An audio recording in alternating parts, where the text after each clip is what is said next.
Assalamualaikum warahmatullahi wabarakatuh. Berjumpa lagi dengan dari channel yang senantiasa menemani teman-teman semua dalam persiapan uji kompetensi kenaikan jabatan fungsional guru untuk 2024 gitu ya teman-teman ya. Oke, kita sudah pernah bahas untuk pertemuan sebelumnya adalah tentang pedagogik ya, soal-soal teknis yang pedagogik di UKKJ atau uji kenaikan jabatan. Nah, di materi uji kompetensi UKKJ atau kenaikan jabatan fungsional guru itu ada tiga, kompetensi teknis, kemudian manajerial dan sosiokultural. Ini sudah kita bahas di pertemuan-pertemuan sebelumnya. Jadi saya ulang-ulangi lagi supaya teman-teman lebih paham gitu ya teman-teman ya. Untuk kompetensi manajerial itu sudah kita bahas di video-video sebelumnya, ada 8 video. Kemarin kita juga sudah bahas untuk pedagogik. Nah, sekarang giliran profesionalnya gitu ya. Sebaran soal UKKJ kemarin kita sudah bahas. Untuk manajerialnya ada 49 soal, kemudian sosiokultural 6 soal, teknisnya 25 soal. Kita mulai dari soal yang pertama. Siang ini datang sebuah pengumuman mengenai diadakannya lomba debat. Nah, pimpinan sekolah menunjuk Bu Salma yang notabene guru baru di sekolah sebagai penanggung jawab dalam mengirimkan dan mensupervisi peserta didik untuk mengikuti perlombaan. Penanggung jawab sebelumnya adalah Bu Jehan yang lebih senior dari Bu Salma.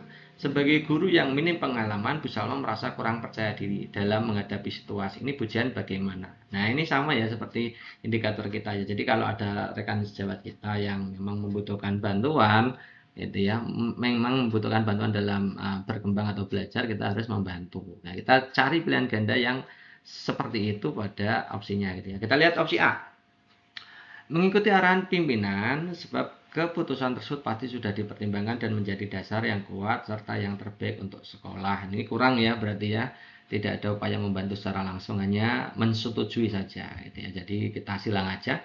Yang B mendukung keputusan pimpinan meski sebenarnya ia merasa masih mampu untuk mengirimkan peserta didik untuk memenangkan perlombaan. Ini juga sekedar menerima gitu ya, tidak langsung membantu gitu ya. Yang C bersepakat dengan pimpinan untuk mempercayakan tanggung jawab ini kepada Bu Salma serta bersedia untuk dimintai arahan dan nasihat. Ini bagus ya, C ini bagus ya. Tapi ini masih pasif gitu ya, bersedia untuk dimintai gitu. Kalau tidak diminta berarti tidak membantu kan gitu ya. Jadi masih pasif gitu ya. Yang D segera melakukan transfer knowledge mengenai pengalaman dari perlombaan sebelumnya agar Bu Salma dapat leluasa mengontrol mekanisme kedepannya. Ini good, ini ada namanya kaderisasi gitu ya. Jadi D ini bagus sekali, maka jawaban terbaiknya pasti opsi D gitu ya. Oke, next berikutnya. Pimpinan sekolah Gemintang sangat mendorong guru dan tenaga kependidikannya untuk dapat memenuhi jenjang karir minimal sesuai usianya. Oke, jadi ini statusnya sebagai kepala sekolah itu ya. Pak Judika juga bertahun-tahun mengabdi sebagai guru di sekolah tersebut dan merasa karirnya kini sudah lebih dari cukup. Hal yang sebaiknya dilakukan oleh Pak Judika. Jadi ini yang atas tadi statusnya sebagai pimpinan, tapi pertanyaannya adalah bagaimana pribadi Pak Judika ini mengenai perspektif pengembangan diri, kan intinya begitu. Harusnya jawabannya kalau dimilih dari opsi pilihan ganda harusnya tetap terbuka dalam pengembangan karir atau belajar sepanjang hayat, tetap mau berkembang sepanjang hayatnya gitu ya. Kita lihat coba opsi pilihan gandanya. Yang A, tidak perlu terlalu mengejar kesempatan karir yang lebih tinggi sebab sebentar lagi akan menikmati hari tua. Ini semangat untuk belajar sepanjang hayatnya kurang ya, jadi kita silang aja. Yang B, memenuhi ketentuan standar yang disyaratkan oleh sekolah dan dinas pendidikan. Jadi ini hanya mengikuti prosedur saja. Ini kurang semangat. Jadi ya kita silang juga. Yang C, menjalani dan menunaikan tugas pengajaran seperti biasa karena inilah yang menjadi prioritas sebagai guru. Nah ini juga tidak ada semangat untuk jenjang karir gitu ya. Ini juga kita silang. Kita lihat opsi D. Tetap berusaha memperoleh jenjang karir tertinggi meskipun usianya sudah mendekati pensiun. Jadi ini semangat mengembangkan dirinya sangat tinggi gitu ya. D-nya berarti paling bagus ini. Berarti jawabannya yang tepat ya D ini. Oke, next berikutnya. Bu Yuni baru saja naik jenjang jabatan dan dia diminta oleh pimpinan untuk membantu guru baru untuk beradaptasi. Nah, sebenarnya ia bersedia untuk menemani guru baru mengenal lingkungan barunya sekaligus mensupervisi terkait jenjang karir guru baru tersebut ke depannya. Jadi ini ada permintaan dari kepala sekolah kepada Anda untuk membantu guru baru melakukan supervisi kegiatan gitu ya. Jadi ini statusnya adalah Anda diminta untuk mengembangkan orang lain kan gitu ya. Di sisi lain karena jenjang jabatan yang baru didapatnya, ia merasa tanggung jawabnya terus bertambah. Minim waktu untuk urusan lain lah intinya gitu. Hal yang sebaiknya Bu Yuni lakukan adalah titik-titik ya. Jadi kata kuncinya tadi kalau ada yang butuh bantuan untuk pengembangan diri, teman-teman harus membantu gitu ya. Bagaimanapun caranya gitu ya. Sesibuk apapun. Oke, kita lihat opsi pilihan gandanya. Menyatakan bahwa waktunya sangat minim untuk mensupervisi sehingga guru baru diminta untuk mencermati dan mengikuti jadwal Bu Yuni agar mengetahui lebih dalam tugas-tugas guru di sekolah. Ini masih pasif ya, belum terlalu aktif, terlibatnya masih sedikit gitu ya. Kita silang aja. Yang B memberi daftar tanggung jawab yang perlu dilakukan serta meminta guru tersebut untuk mengikuti list tugas agar ia dapat segera mungkin beradaptasi. Jadi ini tidak langsung membantu gitu ya. Kita silang juga. Yang C memberi tugas-tugas kepada guru baru untuk mengasah kemampuannya sembari mensupervisi secara berkala. Oke, ini pekerjaannya, tugasnya sudah dilakukan, membantu juga sudah membantu. Sehingga waktu yang dibutuhkan pun tidak terlalu menyita, juga efisien dan efektif gitu ya. Jadi C ini bagus sekali. Kita kasih centang aja dulu. Kemudian yang D mempersilahkan guru baru untuk berkreasi sebebasnya, mengingat waktu yang dimiliki Bu Yuni sangat minim sehingga diprediksi akan sulit dalam mensupervisi secara rutin. Ini tidak membantu gitu ya. Jadi jawaban terbaiknya sudah kelihatan gitu ya, tidak terjadi apa namanya itu kebingungan dalam menjawab. Jadi C ini jawaban terbaiknya. Next soal berikutnya, Anda tidak sengaja mendengar informasi tentang ujian kompetensi yang akan diadakan untuk para guru di sekolah. Namun berita tersebut belum diumumkan secara resmi. Padahal dibutuhkan waktu lama untuk belajar dan mempersiapkan diri untuk mengikuti ujian tersebut. Hal yang sebaiknya Anda lakukan adalah titik-titik. Oke, kita lihat opsi pilihan gandanya. Yang A, memberitahu rekan-rekan Anda untuk mempersiapkan ujian meskipun pengumumannya belum resmi. Ini artinya teman-teman itu mengingatkan kepada temannya yang lain, teman yang lain ya, untuk belajar gitu. Bagus sekali yang A ini ya. Yang B, memberitahu rekan kerja Anda setelah informasi tersebut resmi. Artinya ya tidak maksimal hasilnya nanti ya. Harusnya kalau memang ada kesempatan untuk membantu orang lain berkembang ya segera gitu ya, tidak ditunda gitu ya. Ya kita yang B ini kita silang aja. Yang A tadi kita centang. Yang C memberitahu beberapa rekan terdekat saja karena takut jika informasinya palsu. Ini juga tidak langsung gitu ya. Karena efeknya baik ya teman-teman ya. Meskipun beritanya masih belum jelas, tapi kan persiapannya butuh waktu lama dan seandainya teman-teman itu belajar juga tidak ada ruginya kan gitu. Kecuali kalau ada ruginya itu kan berbeda gitu ya. Yang D, belajar secara mandiri akan mendapatkan hasil yang lebih baik dari rekan-rekan Anda. Ini fungsinya tidak membantu orang lain dalam berkembang gitu ya. Jadi yang D ini jelas kita silang aja. Maka jawaban terbaiknya opsi A, teman-teman. Gitu ya. Berikutnya, sekolah menuntut semua guru untuk berinovasi dalam proses pembelajaran. Suatu hari, Bu Ani berbagi metode pembelajaran yang sedang dicoba di kelas kepada Anda. Ia menyampaikan bahwa peserta didik antusias terhadap metode pembelajaran dan lebih memahami materi. Nah, tindakan yang Anda lakukan adalah titik-titik. Ini diuji bagaimana Anda bisa belajar dari orang lain, mengembangkan diri dari informasi orang lain, intinya seperti itu. Lalu kita analisa untuk opsi pilihan gandanya. Ya A, merencanakan penerapan metode pembelajaran baru yang lebih baik dari yang dilakukan oleh Bu Ani, oke. Nah, ini mencari metode yang lebih baru gitu ya. Yang B, mendukung usaha Bu Ani untuk menawarkan bantuan jika dibutuhkan. Ini ada syarat ya, jika dibutuhkan maka jangan dipilih gitu ya. Yang C, mempelajari lebih lanjut dan menerapkan metode pembelajaran baru dari Bu Ani dan mengamati efektivitasnya di kelas. Ini mau belajar dari orang lain. Ini bagus sekali, makanya saya centang di situ. Lebih bagus dari A. Meskipun yang A itu merencanakan penerapan metode pembelajaran baru yang lebih baik. Padahal kita sudah dapat informasi dari Bu Ani, dia mencoba sudah berhasil. Jadi harusnya lebih bagus yang C. Yang D, menunggu hasil metode pembelajaran baru tersebut dari Bu Ani dan akan menerapkannya jika terbukti efektif. Ini kurang ya gitu ya. Harusnya belajar dari Bu Ani juga mau mencobanya juga gitu ya. Jadi D ini kurang. Maka jawaban terbaiknya adalah opsi C. Selama ini Anda menggunakan metode ceramah saat mengajar. Nah, kebanyakan peserta didik telah terbiasa dengan metode tersebut dan dapat memahami pelajaran dengan baik. Oke. Di sisi lain, metode tersebut menyebabkan kelas tidak aktif karena pembelajaran hanya dilakukan satu arah. Ya. Sebagai seorang guru, tindakan ke depan yang Anda lakukan adalah titik-titik. Ini meskipun yang baik, tapi ada sisi negatifnya dan itu diperbaiki lagi. Nah, itu namanya punya ide atau cara atau strategi kreatif untuk berubah. Ya, ada perubahan menuju ke lebih baik. Maka kita lihat opsi pilihan gandanya.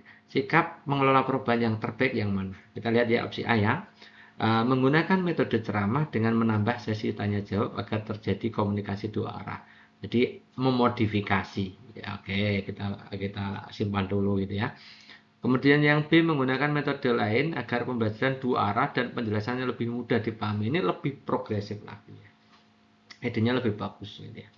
Yang C, menggunakan metode ceramah secara konsisten karena telah terbiasa. Ini jelas tidak mungkin ya. Ini tidak mungkin. Yang D, menggunakan metode pembelajaran lain jika. Nah, ini ingat teman-teman ya. Nanti kalau ada soal di situ ada syarat, maka itu jangan dipilih. Karena syarat itu berarti tidak berdasarkan pemikiran Anda sendiri gitu ya. Maka yang D ini juga tidak mungkin. Nah, kenapa yang A dan B bagusan B tadi? Ya, kalau yang A itu masih menggunakan metode ceramahnya dimodifikasi. Kalau B memang dirubah menuju ke yang lebih baik lagi gitu ya. Maka jawaban terbaiknya opsi B. Nah, next berikutnya, nilai ujian akhir peserta didik pada mata pelajaran yang Anda ampu semester ini menurun. Salah satu peserta didik mengaku kepada guru lain bahwa ada beberapa materi yang belum diajarkan di kelas. Nah, padahal Anda merasa telah menjelaskan semua materi. Jadi ini ada missing ya. Missing antara peserta didik dan Anda gitu ya.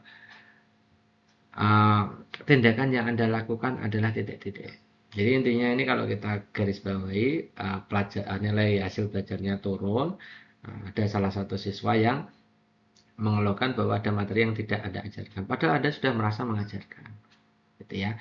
Bagaimana Anda itu punya cara atau metode atau strategi bahwa selain nilainya tinggi juga tidak terjadi kesalahpahaman antara murid dan guru. Itu bagaimana Anda menyelesaikan itu? Ya. Kita lihat yang opsi A, menegur. Ini berarti tidak proaktif terhadap perubahan ya. Anda harus berubah, Anda harus menerima kritikan masukan kan gitu ya. Kalau menegur kan berarti tidak menerima gitu ya. Yang B, memberi kesempatan kepada peserta didik untuk mengulang ujian dan memberikan soal UAS yang sama. Ini jelas tidak mungkin ya. Yang A ini jelas tidak, yang B juga tidak ya. Yang C, melakukan evaluasi di akhir jam pelajaran sesuai dengan LPP setiap hari. Oke, ini bagus ya, ada perbaikan ya. Mungkin Anda melakukan penilaian hanya di ujian akhir ya. Maka ini sudah diperbaiki dengan evaluasi setiap akhir pelajaran. Oke. Yang D, menyediakan form evaluasi online setelah peserta didik melaksanakan ujian agar menjadi masukan. Nah, ini untuk menanggulangi missing informasi tadi ya, missing. D, Anda setiap hari harus bisa menerima masukan. Kalau begini maka lebih bagus ya kalau ada form evaluasi online, jadi tidak ada siswa yang mengeluhkan kepada guru lain atau bahkan ke pihak lain gitu ya, pihak lain di sekolah lain ya. Jadi lebih baik Anda itu menyediakan di situ satu sistem di mana Anda itu bisa menggali informasi dari peserta didik tentang refleksi dari peserta didik terhadap pembelajaran Anda. Maka ini lebih bagus ya daripada yang opsi C.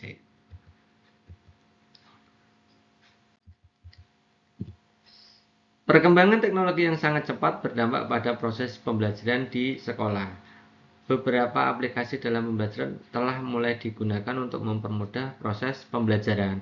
Anda sudah memenuhi kewajiban mengajar, mendidik peserta didik, namun ternyata hal tersebut belum cukup. Tindakan yang Anda lakukan adalah titik-titik. Bagaimana Anda bisa mengelola perubahan seperti ini? Penggunaan aplikasi pembelajaran gitu ya. Tadi kata kuncinya Anda harus proaktif ya. Kalau yang lain belum, Anda harus sendiri yang duluan gitu ya. Yang A, mulai mempelajari aplikasi dan akan menerapkannya jika diarahkan. Berarti ada syaratnya. Kalau ada syaratnya tadi apa? Harus disilang, tidak boleh. Yang B, berdiskusi dan memilih menggunakan aplikasi yang paling banyak digunakan oleh rekan guru yang lain. Kalau paling banyak digunakan berarti Anda kan belakangan kan gitu ya. Ada diksi paling banyak digunakan artinya Anda tidak memulai perubahan dari awal. Harusnya Anda sebagai motor atau proaktif dalam perubahan, motor perubahan. Maka yang B ini juga kurang bagus ya. Yang C tetap menggunakan metode pembelajaran sebelumnya, ini jelas tidak menerima ya, tidak adaptif terhadap perubahan ya. Yang D mempelajari dan berlatih menggunakan aplikasi terbaru untuk mempermudah proses pembelajaran. Oke, ini lebih bagus D daripada yang B kan gitu ya. Kalau B kan nunggu banyak yang menggunakan dulu baru menggunakan, yang D itu memulai atau aktif atau adaptif dalam perubahan. Yang D ini bagus ya. Jawaban terbaiknya ya D ini teman-teman, baru B pastinya. Digitalisasi yang semakin merata di tiap sekolah memperlihatkan bahwa institusi tersebut siap beradaptasi dengan kemajuan zaman. Nah, beberapa contohnya adalah penggunaan internet yang sudah dilakukan oleh sebagian besar sekolah, termasuk sekolah pelita yang notabene adalah sekolah kecil di kotanya. Pak Doni, salah satu guru di sana, juga sudah memiliki kemampuan penggunaan software penunjang pekerjaan seperti aplikasi olah data. Namun masih sedikit guru yang memiliki kapabilitas seperti Pak Doni. Untuk meningkatkan penggunaan digitalisasi di sekolahnya, sebaiknya Pak Doni sikapnya bagaimana? Jadi sebagai rekan kerja ya, sebagai rekan kerja ini bukan pemimpin, bagaimana Anda mengimbaskan sikap Anda yang memang pembaharu gitu ya, bisa mengelola perubahan tersebut kepada rekan-rekan Anda, kan intinya gitu kan ya. Kita lihat yang opsi A, tetap menjaga dan meningkatkan kemampuan di bidang digital tersebut dan mempraktekannya dalam memenuhi tugas guru sehingga dapat menjadi contoh bagi yang lain. Ini berimbas kepada yang lain gitu ya, menjadi teladan bagi yang lain. Ini bagus gitu ya. Nah, oke, yang A ini bagus. Belajar kemampuan software penunjang tersebut hanya untuk mendapatkan sertifikat, hanya untuk, nah itu berarti syarat kan ya, kalau syarat tidak usah gitu ya. Menggunakan sesekali saja, ini juga jelek gitu ya. Mengimplementasikan kemampuan untuk urusan lain di luar sekolah, nah ini jelas tidak bagus gitu ya. Maka jawaban terbaiknya A. Terdapat metode pembelajaran baru yang dikenal efektif namun rumit. Anda tertarik mencoba metode tersebut di kelas, namun para guru di sekolah belum ada yang menerapkan metode pembelajaran tersebut. Nah, tadi kata kuncinya apa? Kata kuncinya Anda harus proaktif terhadap perubahan gitu ya. Motor perubahan. Kalau lainnya belum, Anda harus duluan. Kan itu intinya ya. Tindakan yang Anda lakukan adalah yang A, mempelajari secara mandiri dan mencoba menerapkannya setelah melalui proses penyesuaian, namun hanya membagikan hasilnya jika ada yang bertanya. Ini ada jika ada yang bertanya, ada syarat lagi, berarti ini tidak usah dipilih. Mempelajari dan menerapkan metode baru tersebut jika terdapat arahan. Nah, ada jika lagi, ini disilang aja. Mempelajari secara mandiri dan hanya akan mencoba menerapkannya jika terdapat jika lagi. Nah, ini pasti jawabannya yang D. Mencoba menerapkannya bersama penyesuaian dengan metode yang lama, menuliskan laporan, menyampaikan hasilnya pada kepala sekolah agar menjadi bahan evaluasi walaupun tidak diminta untuk saling diskusi. Nah, ini ada imbasnya. Jadi dicoba kemudian diberitahukan kepada orang lain gitu ya. Yang D ini bagus. Nah, jawaban terbaiknya D. Selama ini Anda selalu menggunakan metode ceramah dalam pembelajaran. Hal ini membuat peserta didik bosan belajar di kelas. Hasil evaluasi belajar juga menunjukkan pemahaman peserta didik yang sangat kurang pada mata pelajaran yang Anda ampu. Berarti Anda harus berubah kan? Tindakan yang Anda lakukan adalah titik-titik. Oke, kita lihat yang A. Meminta peserta didik untuk selalu fokus meskipun proses pembelajaran tetap dilakukan dengan metode ceramah. Berarti tidak berubah, tidak mengubah keadaan gitu. Yang A ini jelas tidak bisa, tidak usah dipilih. Menggunakan metode interaktif pada mata pelajaran yang Anda ampu karena sudah terbukti efektif di sekolah lain, ini bagus ya, ada perubahan ya dari metode lama menjadi metode interaktif, ini bagus, kita simpan dulu. Yang C, meminta tanggapan kepala sekolah mengenai metode mengajar yang tepat. Ini meminta tanggapan kepala sekolah berarti ini syarat juga kan gitu ya. Ini jelas tidak bagus. Yang D, mengusulkan kepada guru lain untuk menentukan metode mengajar yang seragam di semua mata pelajaran. Nah, ini setiap mata pelajaran punya karakteristik sendiri-sendiri. Jadi tidak ada metode mengajar yang tepat untuk seluruh mata pelajaran kan gitu ya. Jadi ini juga kita silang, maka jawaban terbaiknya opsi B. Langsung saja ke karakter soalnya gitu ya. Sekolah Anda mulai menerapkan kurikulum ini sengaja saya kasih bold hitam. Artinya penerapan kurikulum berarti masuk di profesional kan. Nah, saya ulangi lagi, sekolah Anda mulai menerapkan kurikulum merdeka yang mana pembelajaran dilakukan dengan memanfaatkan teknologi. Namun banyak peserta didik yang belum bisa beradaptasi dengan kebiasaan baru. Hal yang sebaiknya Anda lakukan sebagai pengajar di kelas adalah titik-titik. Jadi ini ada kendala dalam penerapan kurikulum merdeka. Ini bagaimana tindakan Anda? Kan intinya gitu ya. Yang A, melakukan pembelajaran sesuai dengan penerapan kurikulum baru yang digunakan. Ini berarti tindakan langsung. Kalau tindakan langsung maksudnya di L2. Melakukan pembelajaran sesuai dengan analisis kebutuhan peserta didik. Nah, ini ada kata-kata analisis. Jadi menganalisis dulu kebutuhan peserta didik baru dirancang ya perbaikannya. Itu ya berarti L3. Memadukan pembelajaran antara kurikulum lama dan baru ini juga langsung gitu ya. Mengikuti cara guru lain dalam pembelajaran di kelas berarti ini tidak paham L0 gitu ya. Maka jawaban terbaiknya pasti opsi B. Next berikutnya, tahun ini terdapat program sekolah berupa asesmen berbasis proyek. Dalam dalam seragam ini peserta didik diharapkan mampu menyelesaikan proyek untuk selanjutnya akan diadakan penilaian. Namun pihak sekolah merasa penilaian dengan sistem lama dirasa kurang mengikuti zaman. Langkah yang Anda lakukan adalah titik-titik. Berarti ini harus ada perbaikan gitu ya teman-teman ya. Ingat dalam memperbaiki harus dilakukan analisis dulu gitu ya. Kita lihat opsi A, menyusun laporan pembelajaran dalam bentuk digital agar mudah diakses oleh guru dan peserta didik. Jadi ini ada perbaikan yang biasanya manual ke bentuk digital. Nah, proses perbaikan ini namanya L3 ya, level 3 ya.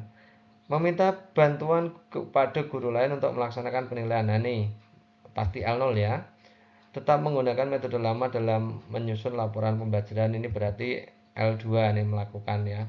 Meminta pihak sekolah untuk memfasilitasi penilaian ini berarti baru sekedar paham itu ya L1.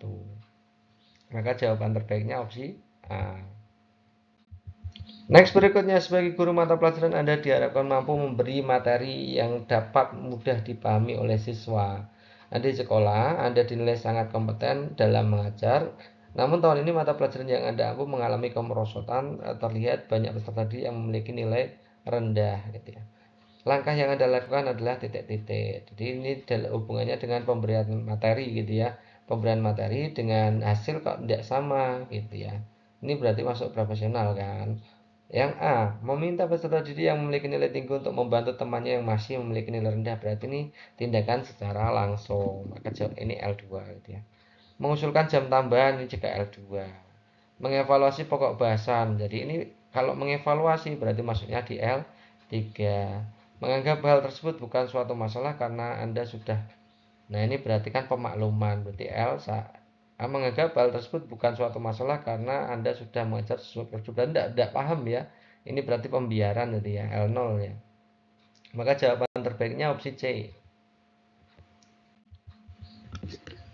Next berikutnya, beberapa peserta didik di kelas A memiliki intelijensi lebih rendah dibanding peserta didik lain, sehingga menyebabkan beberapa peserta didik tersebut cenderung lamban dalam mengikuti pembelajaran. Hal yang sebaiknya dilakukan adalah titik-titik. Ini ada karakteristik peserta didik yang lamban, artinya ini pembelajaran inklusif. Ya, karakteristik pembelajaran inklusif. Berarti masuknya di profesional indikator kedua. Coba kita lihat opsi pilihan gandanya. Memberikan pembelajaran tambahan, ini berarti langsung ke tindakan L2 ini pasti ya. Merancang standar hasil belajar yang sesuai dengan kompetensi tiap peserta didik. Ini perancangan standar hasil itu berarti perbaikan sistem kan, perbaikan sistem masuknya di L3. Mengajak peserta didik lain untuk membantu peserta didik yang lamban ini juga tindakan secara langsung gitu ya. Memaklumi peserta didik yang memiliki keterlambatan dalam belajar, ini pemakluman berarti L1 gitu ya. Jadi jawaban terbaiknya pasti B gitu ya. Nah, begitu mudah dalam menjawab soal-soal UKJ sebenarnya teman-teman. Salah satu implementasi kurikulum merdeka adalah adanya kegiatan proyek penguatan profil pelajar Pancasila. Nah, penguatan materi dilakukan sebelum melakukan aksi proyek penguatan profil pelajar Pancasila. Nah, namun di lapangan ditemukan para peserta didik mengalami kesulitan dalam melaksanakan kegiatan tersebut. Upaya yang Anda lakukan adalah titik-titik ini juga termasuk kendala dalam penerapan kurikulum kan. Nah, terutama di bagian awal yaitu di penguatan materi sebelum kegiatan pelaksanaan proyek penguatan profil pelajar Pancasila gitu ya. Oke, kita lihat opsi pilihan gandanya. Yang A, meminta peserta didik untuk melakukan kegiatan sesuai dengan kemampuan yang dimilikinya. Berarti ini tindakan langsung L2. Memberikan motivasi, ini L2. Membantu pembuatan konsep kegiatan yang menggambarkan, ini membuat konsep ya. Kegiatan yang menggambarkan profil pelajar Pancasila, ini juga tindakan langsung L2. Mengevaluasi kegiatan penguatan materi yang telah diberikan sudah dipahami peserta didik atau belum. Ini proses pengevaluasian ini masuknya di L3. Maka jawaban terbaiknya opsi D. Nah, gitu teman-teman ya. Para peserta didik mengusulkan untuk melakukan studi tour di lokasi lain yang lebih jauh dan menantang gitu ya. Hal tersebut dikarenakan selama ini lokasi studi tour selalu diadakan di tempat-tempat yang sama sehingga peserta didik cenderung bosan. Anda termasuk salah satu panitia dalam studi tour periode kali ini sehingga hal yang sebaiknya Anda lakukan adalah titik-titik. Ini kalau ada diksi bosan itu berarti hubungannya dengan minat ya. Minat peserta didik dan mengembangkan minat peserta didik maksudnya di karakteristik peserta didik berarti di indikator kedua profesional gitu ya. Kita lihat opsi A, menolak usulan. Nah, menolak usulan berarti kan tidak paham kan ya. L0 ya. Menjelaskan kepada peserta didik bahwa usulan tersebut akan dipertimbangkan. Ini berarti memahami ya. Baru sekedar memahami belum melakukan apa-apa. Baru dipertimbangkan berarti L1. Meminta pendapat dan pertimbangan guru lain dan menyerahkan keputusan pada kepala sekolah ini berarti tidak bisa memutuskan, ini L1 juga ya. Menyetujui usulan peserta didik dengan menyiapkan lebih banyak persiapan berarti ada perbaikan. Menerima usulan itu perbaikan, kemudian menyiapkan lebih banyak persiapan juga merancang perbaikan. Jadi L3-nya di sini. Maka jawaban terbaiknya di opsi D. Agenda perlombaan adalah kegiatan yang ditunggu-tunggu oleh pihak sekolah. Tahun ini Anda diminta pihak sekolah untuk mencari kandidat peserta lomba yang dapat mewakili sekolah di tingkat kabupaten. Namun Anda kesulitan dalam menentukan peserta didik yang masuk kualifikasi yang dapat mewakili sekolah. Upaya yang Anda lakukan adalah titik-titik. Jadi ini terkait dengan karakteristik peserta didik ya. Kalau di sini mencari kandidat peserta lomba berarti hubungannya dengan potensi. Ya, Anda itu mengenali potensi peserta didik apa tidak. Ya, kita lihat opsi A. Meminta guru lain untuk mencari peserta didik berarti ini L0. Mengusulkan kepada pihak sekolah peserta didik yang memiliki nilai tinggi di kelas untuk mewakili. Ini berarti tindakan ya L2. Menunjuk peserta didik yang dirasa mampu untuk menjadi wakil sekolah, ini tindakan juga. Mengusulkan tes tertulis disertai wawancara untuk menentukan kandidat peserta lomba yang dapat mewakili sekolah. Ini prosesnya ada perancangan sistem jadi ya. Perancangan sistem, ada tes tulis, ada wawancara, sehingga ini pasti masuk L3. Nah, jawaban terbaiknya D ya. Nah, itu teman-teman untuk pembahasan dari soal-soal UKKJ atau uji kompetensi kenaikan jabatan. Nah, teman-teman kalau mau belajar lebih lanjut ya, belajar secara total bentuk-bentuk soalnya, teman-teman bisa uh, memesan buku ya, memesan bukan buku ya, e-book ya. Memesan e-book yang dari Mac Channel sudah buatkan e-book khusus untuk UKKJ gitu ya. Dulu dari Mac Channel sudah membuatkan e-book untuk P3K, kemudian PPG, Pretest, UP, dan lain-lain. Sekarang untuk kali ini kita demi untuk teman-teman ya, untuk persiapan pelaksanaan UKKJ atau uji kompetensi kenaikan jabatan dari Majalah juga meluncurkan e-book ya. E-book itu buku elektronik ya teman-teman, bentuknya subfile, teman-teman bisa belajar di situ dengan mudah, dengan HP juga bisa digunakan gitu ya, bisa diputar gitu ya. Teman-teman yang ingin ya berminat untuk membeli e-book UKKJ Guru PNS 2024, silakan pesan ke admin dari Ma Channel, harganya 50.000. Nomornya hanya satu-satunya di ini teman-teman ya, 085 712 166 998. Silahkan dicat aja gitu ya teman-teman ya. Nah, itu dulu teman-teman untuk pembahasan kita kali ini. Terima kasih atas perhatiannya. Wassalamualaikum warahmatullahi wabarakatuh.